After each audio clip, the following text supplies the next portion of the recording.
네, 하나님 말씀 같이 보도록 하겠습니다. 마가복음 14장 1절부터 9절까지 말씀입니다. 이틀이 지나면 유월절과 무교절이라 대제사장들과 서기관들이 예수를 흉계로 잡아 죽일 방도를 구하며 이르되 밀란이 날까 하노니 명절에는 하지 말자 하더라.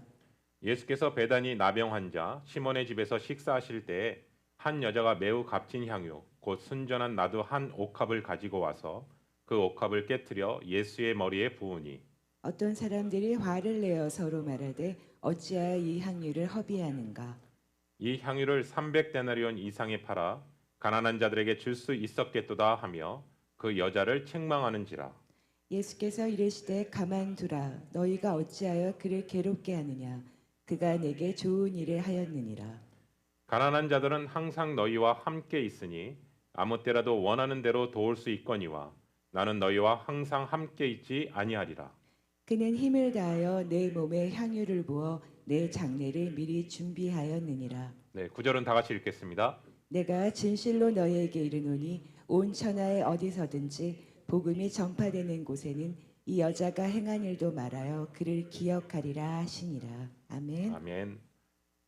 우리 성도님들 마가복음 첫 시작할 때 마가복음 성경을 읽을 때 성경을 볼 수 있는 렌즈가 세 가지 관점이 있다라고 같이 나눴던 기억이 있습니다. 먼저 복음의 관점으로 마가복음을 읽을 수 있고요.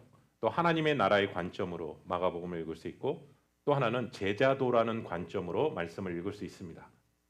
특별히 오늘 본문은요. 마가복음 14장 지금 함께 나눈 본문은 제자도라는 관점으로 말씀을 읽을 수 있다고 생각합니다. 특별히 우리가 지금까지 계속해서 마가복음을 통해서 예수님을 알아가는 것, 그리고 예수님을 사랑하는 것, 예수님을 위해 헌신하는 것, 그것이 바로 제자도의 특징입니다. 여러분, 우리가 제자도 하면 너무 하나님을 알아가는 것에만 초점을 두는 분도 계시고 또 어떤 분은 정말 하나님을 사랑하는 것에만 초점을 두고 계신 분도 계시고 어떤 분은 예수님을 알아가는 것뿐만 아니라 헌신에만 포커스를 두고 있는데 사실은 이 세 가지가 다 같이 녹아져 있는 것이 바로 제자도라는 것을 보게 됩니다. 오늘 말씀을 보시면 특별히 세 부류의 사람들이 등장하게 됩니다. 첫 번째는 종교 지도자들이 등장하는데요. 그들은요. 예수님을 알아가는 그 마음이 없는 사람들입니다. 두 번째 사람은 누구냐면 예수님의 제자들이 등장하게 됩니다. 예수님의 제자들의 모습은 예수님을 사랑하기보다는 예수님을 이용하려는 사람이었다는 것을 오늘 성경을 통해서 드러나게 됩니다. 세 번째는요. 한 무명의 여인이 등장하게 되는데 그 여인은 예수님을 알아가고 사랑하고 헌신하는 모습으로 오늘 본문 말씀에 등장하게 됩니다.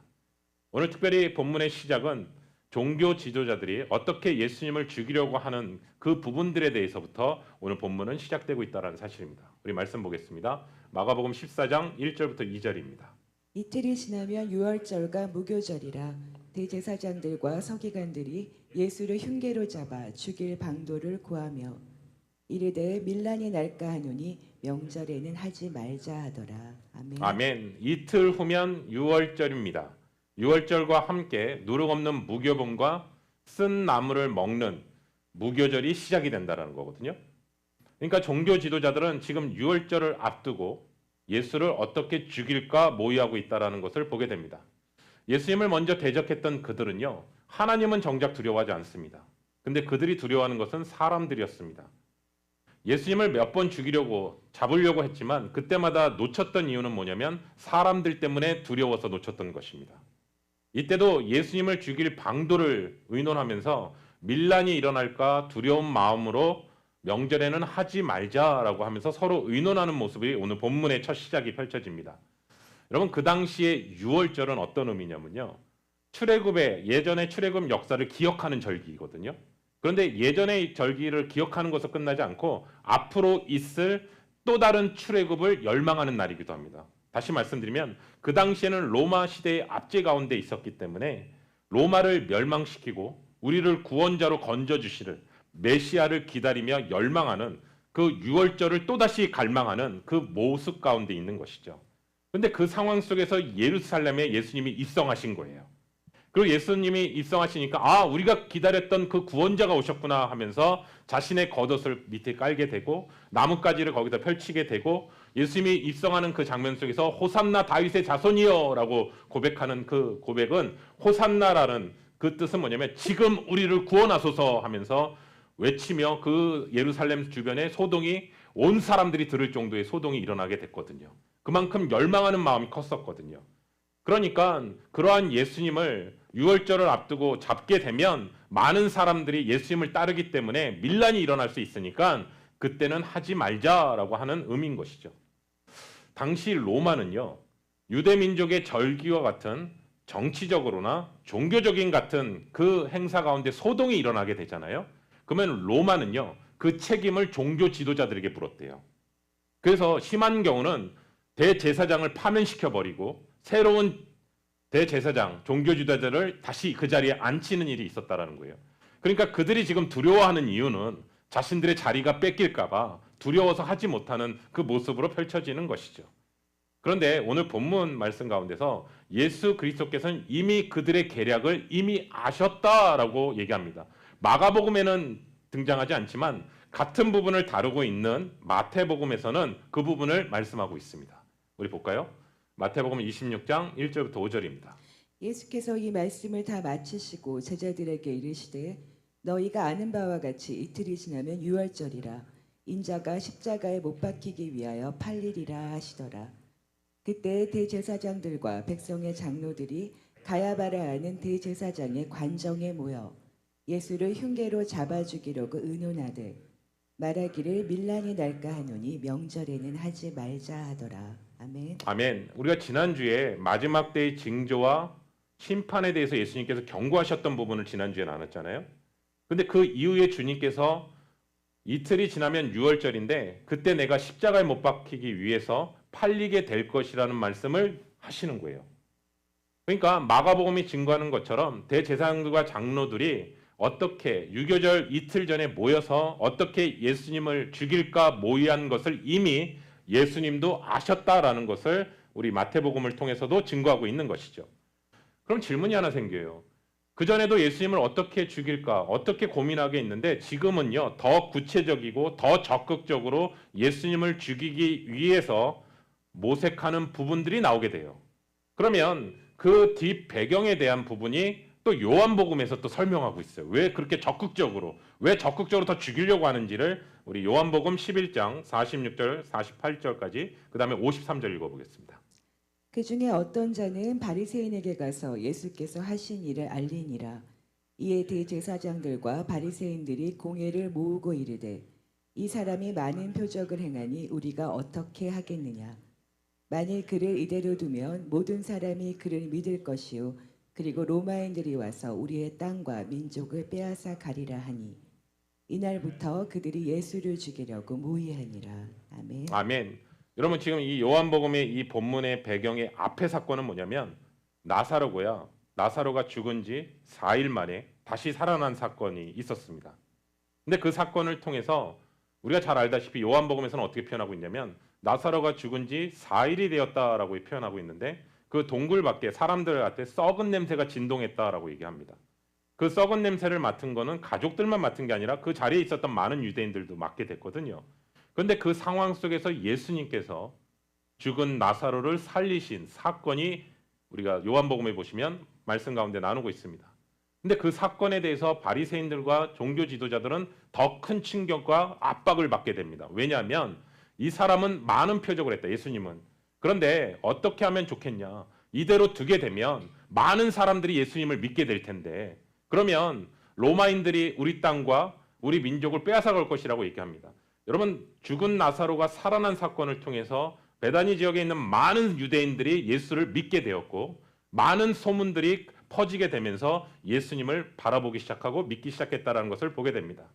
또 반면에 종교 지도자들은요. 예수님에 대한 불신이 얼마나 뿌리 깊이 있었는지는 모든 사람이 예수를 믿게 될 것이다 라고 하면서 그들이 진짜 두려운 이유는 뭐냐면 예수님을 믿을 마음이 없었다라는 것을 드러내는 사건이기도 하죠. 여러분 생각해 보세요.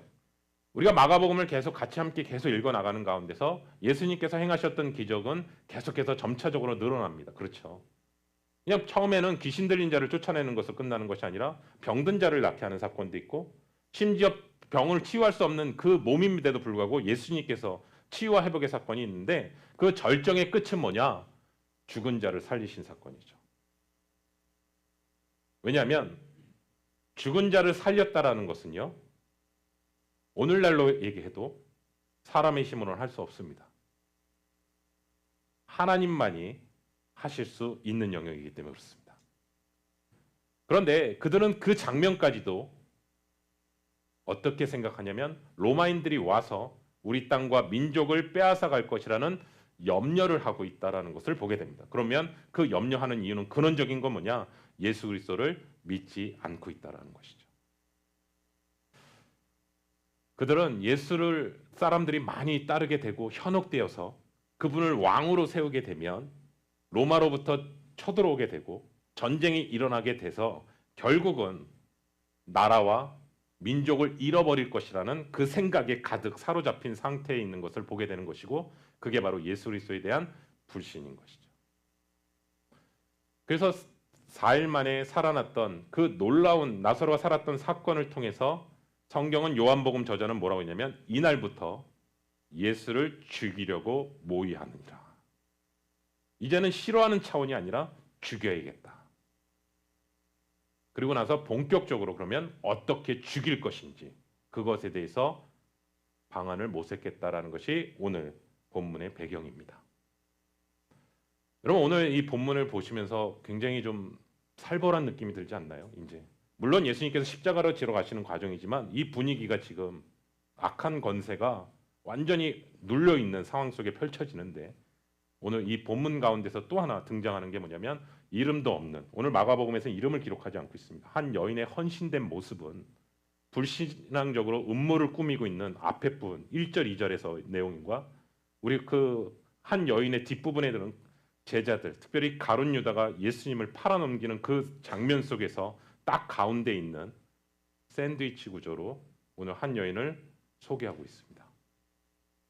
여러분, 마치 이 한 무명의 여인은요, 한 이방 여인이었던, 구약 성경의 이방 여인이었던, 헌신과 믿음으로 나아갔던 룻, 그 시대 가운데 사사기의 가장 영적인 암흑기 시대에 각자의 소견에 옳은 대로 행하였더라. 이스라엘의 왕이 없으므로 그 시대 가운데 하나의 소망의 빛을 던져졌던 룻과 같은 그 여인의 모습처럼 오늘 한 무명의 여인이 오늘 본문 말씀에 등장합니다. 우리 한번 볼까요?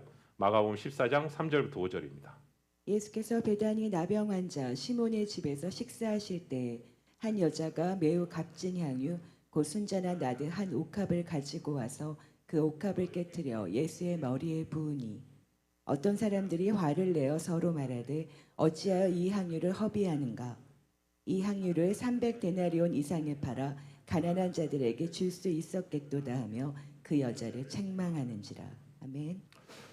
여러분, 예수님이 지금 나병 환자 시몬의 집에 있으셨을 때 한 여자가 매우 값진 향유컵을 가져와서 머리 위에 예수님 앞에 붓습니다. 그런데 5절에 보니까 이렇게 표현합니다. 순전한 나드 한 옥합이라는 단어를 소개하거든요. 그것은 그 가치가 어떠한 가치라는 것인지를 의미하는 단어예요. 지금 그 여인이 가져왔던 그 옥합은요, 300데나리온의 가치가 있는 거예요. 300데나리온은 오늘날로 얘기한다면 한 노동자가 하루에 일할 수 있는 그 일당의 1년치에 맞먹는 돈입니다. 그러니까 오늘날 미국 돈으로 생각한다면 약 3만 불에서 4만 불 정도 되는 향유 옥합이라는 것을 얘기하는 것이죠. 그런데 그 의미를 얘기하는 이유는 값어치가 이렇게 비싼 겁니다라는 것을 강조하기보다는 이 여인이 가지고 있는 거에 있어서 전부라는 의미가 담겨져 있는 것입니다. 그러니까 이 여인이 옥합을 깨트렸다라는 것은 그 당시에 옥합의 병은요, 뚜껑으로 열어서 하는 게 아니라 아예 병으로 돼 있는 거예요. 그러니까 그 앞에 있는 것을 깨트렸다라는 거예요. 그것을 깨트리고 향유를 부었다라고 표현하고 있는데, 성경은 뭐라고 표현하냐면 남김없이 부었다라는 것을 얘기하는 거예요. 여러분, 성경에서 남김없이 부었다라는 의미는 어떤 뜻이냐면요, 이런 뜻입니다. 다른 의도로는 사용하지 않겠습니다라는 뜻입니다. 즉, 이게 헌신입니다. 내가 남는 시간에 드리고 내가 쓸 거 다 쓴 다음에 나의 일정한 어떤 부분들을 드리는 것, 그것이 헌신이 아니라는 것을 얘기하는 거예요, 성경은요. 여러분 우리가 이 헌신을 온전히 드렸던 여인이 그 전에 과부의 두 렙돈 기억하시죠? 그 두 렙돈의 단어를 사용하면서 생활비를 드렸다라고 표현하고 있는데 한글 성경에는 생활비라는 의미도 있지만 헬라어 성경에서는 생명이라는 단어로 번역합니다. 그녀가 가지고 있었던 그날 그것을 자신의 생명과 같은 그 상황 속에서 그것을 드렸던 것처럼 오늘 이 여인도 자신의 전부인 것을 주님 앞에 드리는 사건입니다. 여러분 우리가 오해하지 않았으면 좋겠어요. 두 렙돈의 값어치와 향유 옥합의 값어치는 어마어마한 차이입니다. 그런데 사람들은 이 돈의 가치에 대한 어마어마한 것을 보고 있다면 주님께서는 돈의 가치를 보시는 것이 아니라 그 마음에 어떠한 마음으로 드리느냐 그 마음의 중심을 보신다라는 것을 우리는 성경을 통해서 보게 됩니다. 다시 말하면 이 고백입니다. 나의 모든 것을 주님을 위해서 사용하겠습니다. 이 마음으로 드려지는 것이 바로 헌신입니다. 이것은요 마치 예수님께서요 십자가에서 자신의 생명을 온전히 번제물로 드려졌던 것처럼요. 여러분 아마 이 여인은요 이 향유컵을 왜 준비했냐면 혼인할 때를 생각해서 그 귀한 향유컵을 준비해 두었을 것입니다. 아마 그 여인에게 있어서는 가장 소중한 것이죠. 그런데 그 향유컵을 어떻게 예수님 앞에 다 부을 수 있었는지 본문에 대해서는 정확하게 이 여인이 왜 이렇게 했는지에 대한 구체적인 내용은 언급하고 있지는 않아요. 그런데 우리가 유추할 수 있는 것은 예수님에 대해서 얼마나 사랑하고 예수님을 얼마나 귀하게 여기고 예수님을 얼마나 존귀하게 여겼는지는 우리가 느낄 수 있을 것 같아요. 성경에서 기름 붓는 것은요 왕, 제사장, 선지자입니다. 그러니까 지금 이 여인이 예수님 앞에 기름을 붓는다라는 것은 어떤 뜻이냐면 예수 그리스도께서는 만민의 왕이시며 또 하나님의 대제사장이시며 시브리서 기자가 말한 것처럼 세 번째는 뭐냐면 거룩한 선지자로 고백하는 행위라는 거예요. 그러니까 그럼에도 그 장면 속에서 많은 제자들이 지금 다 보고 있는 상황이거든요. 그 장면 속에서 제자들의 반응은 뭐였냐면 화를 냈다라고 표현하고 있어요. 그래서 저는 이 화를 냈다라는 단어, 책망했다라는 단어를 헬라어로 단어로 보니까 이런 의미가 있더라고요. 분사 현재형으로 쓰여 있어요. 그것은 어떤 뜻이냐면 마음이 상해 있는 상태가 지속적으로 가 있는 가운데서 쏟아내는 말의 표현이에요. 그러니까 즉흥적으로 지금 표현하는 게 아니라 마음에 막 분노가 쌓이면서 그 여인을 향하면서 책망하며 으르렁거리며 소리 지르는 표현이라고요. 예. 그리스도께 향한 그 헌신에 대해서 그들은 어떻게 생각했냐면 무모한 행동이었고 이것은 낭비였다라고 얘기하고 있는 거예요. 왜 향유를 허비하느냐? 그럴 거면 그것을 팔아서 가난한 사람들에게 나눠주면 더 많은 도움을 줄 수 있을 텐데 왜 여기서 낭비하냐라고 얘기하는 거거든요. 여러분 여기까지 이렇게 말씀 나누면서 우리가 하나 깨달을 수 있는 게 있어요. 우리에게 적용할 수 있는 부분이 뭐냐면 우리가 하나님을 향해서 헌신하고 하나님 앞에 나아갈 때 그 모습을 바라보는 사람들이 우리를 칭찬하고 인정하고 격려할 거라는 생각을 하시면 안 됩니다. 여러분들이 하나님을 향해 헌신하고 나갈 때 옆에서 야 진짜 너무 귀한 헌신이다라고 얘기할 것을 은근히 생각하지만 아니요. 오히려 험담하고 폄하하고 무시하고 더 분노를 일으킬 수 있다는 것을 보게 되는 것이죠. 그래서 여러분들에게 예상 문제 넣기를 원합니다. 내가 하나님만을 바라보고 헌신하며 나아갈 때 주변의 사람들이 나를 향해서 칭찬해주고 격려해주는 소리가 아니라 오히려 폄하하고 오해하고 불신하며 나아갈 수 있다는 사실을 보게 되는 것이죠.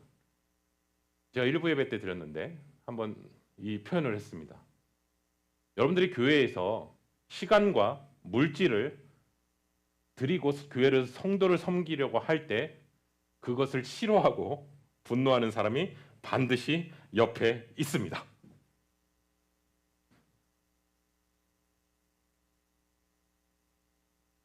가까이에는 가족이 있습니다. 가까이에는 내가 가장 사랑하는 교우가 있을 수 있습니다. 그런데 그렇기 때문에 여러분 특별히 하나님을 향해 헌신하고 기도하며 나아갈 때는 사람의 평가에 주목하지 않으셔야 합니다. 분명히 좋은 마음으로 하나님 앞에 나아갔지만 사람의 평가에 시선이 두게 되면 같이 시험에 듭니다. 그러면 어떻게 시험 들지 않을 수 있습니까? 라고 질문하신다면 하나님이 보시기에 어떠할까? 그래서 제가 변화산의 사건을 자꾸 생각하거든요. 모세의 말도 아니고 엘리야의 말도 아니고 오직 예수의 말만 들어라. 그리고 그 다음에 그 전에 뭐라고 얘기해요? 오직 예수만 보이더라. 여러분, 우리가 하나님 앞에 헌신할 때 오직 예수님만 바라보시기를 예수 그리스도의 이름으로 축원합니다. 여러분 혹시 이 말씀을 읽으면서 이렇게 생각하십니까? 그때 당시 여자는 숫자로 치지 않았으니까 너무나 힘없는 여성이니까 아마 남자들이 그렇게 해도 그 당시 문화는 좀 이해할 수 있지 않을까요? 그리고 제자들은 아무래도 제자들의 위치니까요. 아니요. 제자들과 같은 판단과 기준으로 하나님의 주권에 대해서 지금 판단하고 있는 것이고, 왜냐하면 주님은 아무 말씀 안 하셨거든요. 그런데 그들은 자신들이 그 위치에 서서 그 여인을 정죄하고 판단하고, 더 정확하게 얘기하면 주님의 권한도 인정하지 않고 있다라는 것을 말씀을 통해서 보게 됩니다. 근데 여기서 제자들이라고 마가복음에서는 표현하고 있는데 요한복음에서는 구체적으로 그 제자가 누구였는지를 성경은 드러내고 있습니다. 요한복음에서는요. 볼까요? 그 사람은 가룟 유다입니다. 요한복음 12장 4절부터 6절입니다. 제자 중 하나로서 예수를 잡아줄 가룟 유다가 말하되 이 향유를 어찌하여 300데나리온에 팔아 가난한 자들에게 주지 아니하였느냐 하니 이렇게 말함은 가난한 자들을 생각함이 아니요 그는 도둑이라 동계를 맞고 거기 넣은 것을 훔쳐감이러라. 아멘. 아멘. 여러분 가룟 유다의 관점은요. 주님에 대한 존중이 아니라 돈에 대한 존중입니다. 그러니까 돈이 아까운 거예요. 자신의 향유 옥합을 깨트렸거든요. 그리고 그 눈에 보이는 여자를 책망한다라는 것은요. 눈에 보이지 않는 하나님의 주권과 권위를 인정하지 않는다는 행위라고요. 여러분 결론은 이거예요. 내가 사람에게 하는 거 있잖아요. 그것이 바로 곧 하나님 앞에 하는 것임을 깨닫지 않으면요. 자기 기만에 계속 빠진다고요. 가룟 유다는 사실은 여인을 공격하는 것처럼 보이지만 주님을 향한 공격이라고요. 그렇기 때문에 하나님의 아들이신 예수 그리스도께서 자신의 판단 기준으로 예수님을 팔아서 십자가에 넘기게 되는 일을 한 것이 바로 가룟 유다의 그 마음의 동기라는 것을 성경은 드러내고 있다는 것이죠. 여러분 유다는요 어떻게든지 자신의 물질적인 보상을 얻으려고 기꺼이 예수님 오히려 희생시키고 있다는 것이죠. 한편은 이 여인은 예수님을 사랑할 기회를 찾는 타이밍에 그 행동을 했던 것이고 가룟 유다는 오히려 이 타이밍에 자신의 이익을 위해서 행동하는 모습을 보게 되는 것이죠. 여러분 6절에 보시면 이렇게 표현합니다. 가난한 자들을 위함이다. 왜냐하면 이 300데나리온 값어치 있는 것을 가난한 자들에게 나눠주면 더 너무나 풍성할 텐데 하면서 자기 의의를 또 드러냅니다.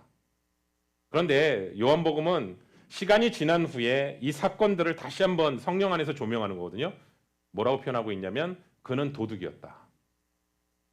왜냐하면 자신이 맡고 있는 돈께를 임의대로 돈을 꺼내 훔쳐쓰는 사람이었다. 훔쳐쓰던 사람이었다. 사랑하는 성도 여러분, 사도 요한은 이렇게 말씀 가운데 얘기해요. 눈에 보이는 형제를 사랑하지 못하면서 보이지 않는 하나님을 사랑할 수 없다. 하나님을 사랑한다라고 얘기하지만 형제를 미워한다라는 것은 거짓말쟁이다. 눈에 보이는 자신의 물건으로 하나님 앞에 예수님 앞에 좋은 대로 하는 그 모습을 향해서 책망하는 이 가룟 유다는 가난한 자에게 줘야 된다라고 크게 외쳤던 그는 결국은 은 30세겔에 예수님을 팔아넘기는 사람이었거든요. 여러분 우리가 수요예배 때 같이 나눴지만 사무엘에게 이스라엘 사람들이 왕을 요구하잖아요. 그때 사무엘을 향해서 하나님은 뭐라고 계시냐면 이스라엘 사람들이 너를 거부하는 것이 아니라 나를 거부하는 것이다.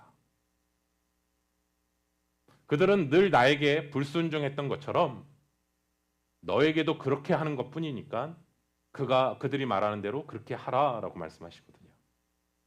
여러분 이게 얼마나 무서운 말이냐면 오늘날 시대 가운데 이렇게 얘기하는 사람들도 있더라고요. 나는 하나님의 권위에만 순종해. 나는 하나님만 사랑해. 여러분 굉장히 멋있는 말처럼 들리잖아요. 하나님만 존중하고 나는 하나님만 사랑해. 그런데 여러분 그 하나님께서 하나님의 질서와 권위를 두셨다라는 거예요. 그런데 하나님의 질서와 권위를 인정하지 못하는 사람이요. 어떻게 하나님을 사랑하고 하나님의 권위를 인정한다라고 말한다는 것 자체가 오히려 그 마음을 찢어서 회개해야 되는 것이죠. 내가 눈에 보이는 형제를 세워주고 사랑하고 존중하고 정말 그리스도의 사랑으로 대하지 못하고 있다면 나는 하나님의 말씀대로 살지 않는 거라는 증거라고요. 오히려. 그렇기 때문에 오히려 그런 마음이 든다면 오히려 하나님 앞에 회개해야 되는 시간입니다. 내가 하나님 말씀대로 살지 못하고 있구나. 여러분 또 하나 기억하실 게 있습니다. 예수님은 책망받던 이 여인의 행동에 계속 침묵하고 계셨거든요. 근데 다음과 같이 드디어 말씀하십니다. 마가복음 14장 6절부터 9절입니다. 예수께서 이르시되 가만두라 너희가 어찌하여 그를 괴롭게 하느냐 그가 내게 좋은 일을 하였느니라. 가난한 자들은 항상 너희와 함께 있으니 아무 때라도 원하는 대로 도울 수 있거니와 나는 너희와 항상 함께 있지 아니하리라. 그는 힘을 다하여 내 몸에 향유를 부어 내 장례를 미리 준비하였느니라. 내가 진실로 너희에게 이르노니 온 천하에 어디서든지 복음이 전파되는 곳에는 이 여자가 행한 일도 말하여 그를 기억하리라 하시니라. 아멘. 아멘. 예수님은 그녀가 행한 일에 대해서 뭐라고 말씀하시냐면 좋은 일이다. 영어 성경은 굿이라는 단어를 표현해서 선한이라는 단어를 표현하고 있는데 여러분 저는 충격적인 게 뭐냐면 예수님의 평가랑 제자들이 그렇게 난리치는 평가랑 전혀 반대 평가를 하신다라는 거예요. 여기서 주목해야 될 단어가 이겁니다. 내게라는 단어입니다. 그리고 지금 이 여인이 했던 것은 좋은 일이라는 것은 뭐냐면 가장 때에 맞고 가장 적절하고 나에게 가장 유익이 주는 일이다. 가난한 자들, 너희들이 말하는 그 가난한 자들은 항상 너희와 함께 있다. 그리고 그들을 구제하는 것 너무나 중요한 일이다. 그런데 나의 십자가의 이 사건은 역사 속에서 단 한 번 있는 사건이다. 그녀는 지금 가장 중요한 일이 무엇인지를 알았고 그것을 선택하고 그것을 통해 헌신하며 나아갔던 이 모습은 좋은 일이다. 여러분 우리가 예수님께서 좋은 일이야 라고 말했던 장면이 여기서만 나왔던 게 아니라 예전에도 나왔던 거 아세요? 예수님의 발치에 앉아서 말씀을 듣는 마리아를 향해서 음식을 준비하는 마르다가 컴플레인하죠. 쟤 좀 와서 도와주게 하라고 좀. 예수님! 하면서 예수님 앞에 표현할 때 예수님께서 뭐라고 얘기하시냐면 마리아가 좋은 일을 선택했다라고 표현하거든요. 여러분 우리가 예수님 앞에 예배하며 그 발 아래 엎드리는 것은요 항상 좋은 일입니다. 우리가 하나님 앞에 예배 드리는 거 정말 좋은 일입니다. 그리고 예수님과 동행하는 것도 너무나 좋은 일입니다. 우리가 잘 알다시피 예수님은 모두가 지금 다 배척하고 있어요. 그런데 그 길을 홀로 십자가 길을 걸어가셨던 그 길에 유일하게 예수님을 환대하며 정성으로 섬겼던 이 모습은요 오히려 제자들이 본받아야 될 모습이라고요. 여러분 예수님의 제자들은 하루 이틀 있었던 사람들이 아니라 3년 반이나 같이 있었어요. 그리고 예수님께서는 그들을 인도하셨고요. 광야에서도 인도하시고요. 또 예수님의 기적과 이사를 가장 가까이서 봤다고요. 그리고 하나님께서 예수님을 통해서 먹이셨고요. 그리고 그 은혜를 가장 많이 받은 사람들이 제자들이라고요. 그런데 이 비싸고 귀한 향유옥합을 붓는다라는 것을 향해 뭐라고 하냐면 낭비고 허비라고 얘기하고 있다고요. 그러니까 정확하게 얘기하면 이들의 눈에는요 예수님보다요 향유옥합의 3만 불의 가치가 더 크게 보인 거라고요.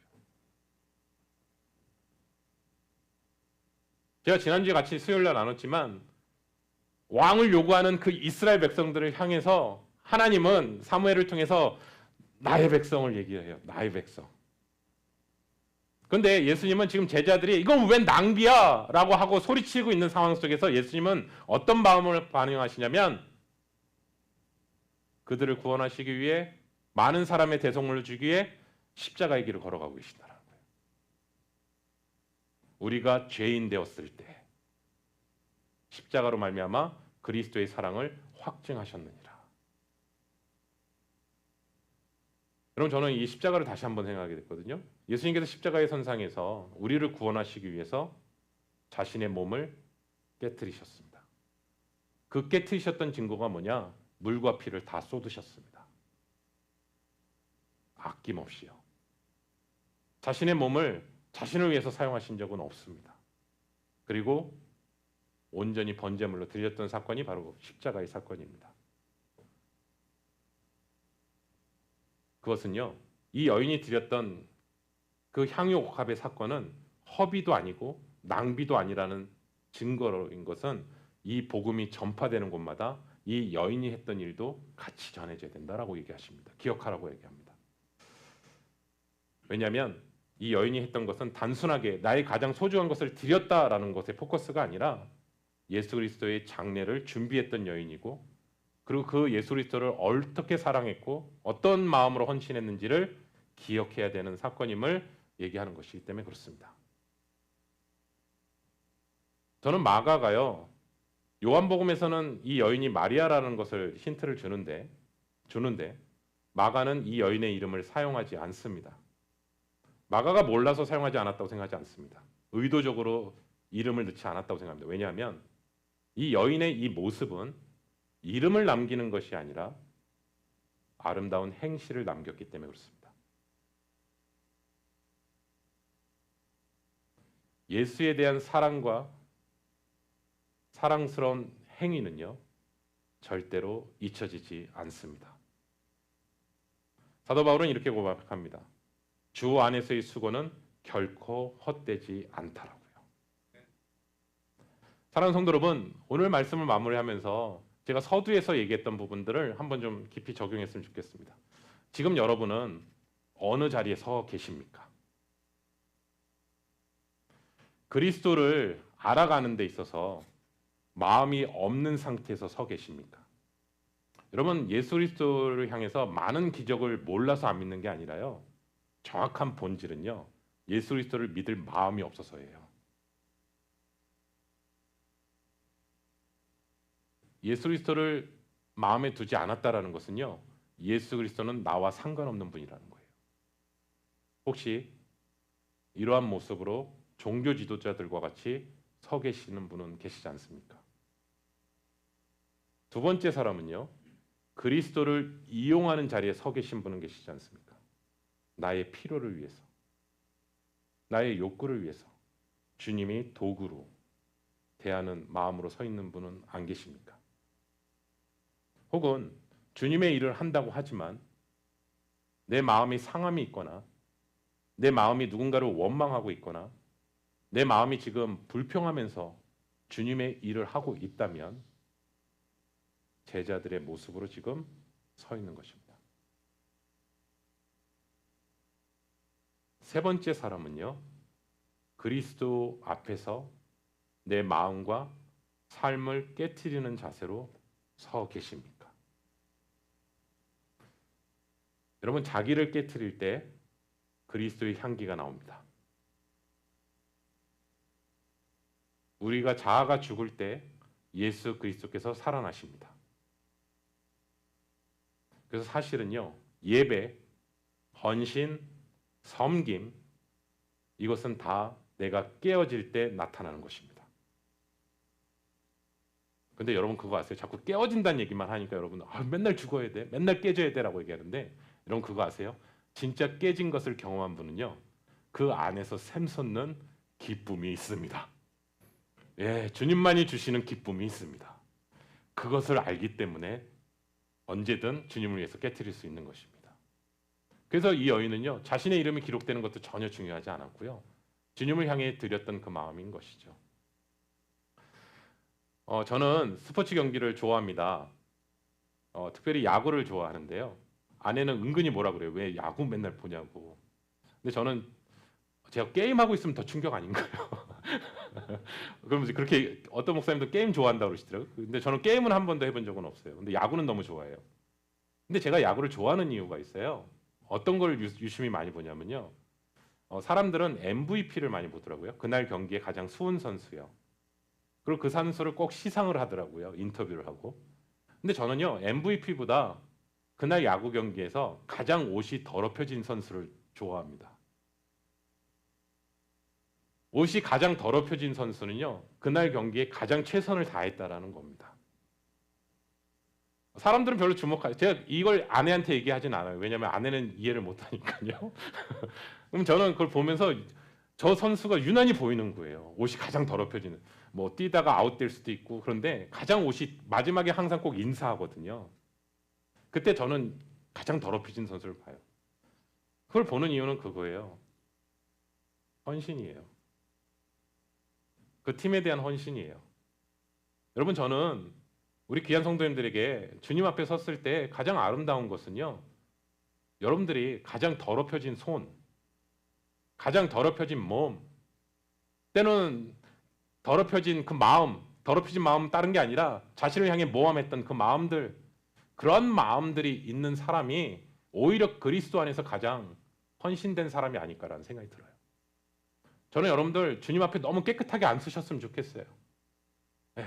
이 땅 가운데 너무나 깨끗하게 서 있지 마시고 주님을 향해서 헌신하시고 주님을 향해 마음을 통해하시고, 때로는 여러분들의 얼굴에서 눈물 자국도 나고요. 때로는 성경책 가운데서 눈물 흘릴 자국도 나고요. 때로는 헌신하면서 주님만 바라보면서 애통해하면서 나아갔던 그런 모습들도 있고요. 그런 모습들이 하나하나 쌓여 나갈 때 주님께서 우리를 향해서 이 말씀하시지 않을까요?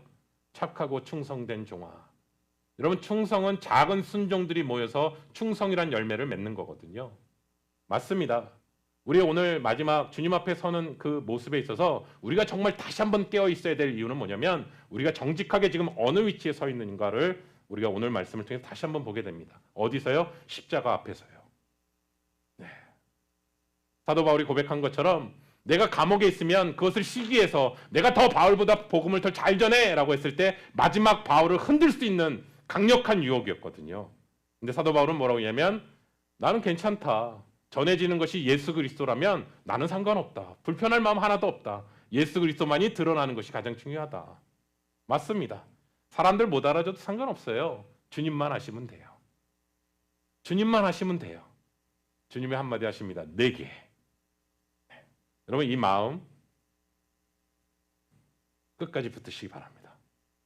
다른 사람들 시선 두지 마시고 주님만 하시면 됩니다. 그 마음으로 주님 앞에 나아갈 때 여러분들을 통해서 하나님의 나라가 확장되고 하나님께서 함께 하실 줄로 믿습니다. 기도하겠습니다.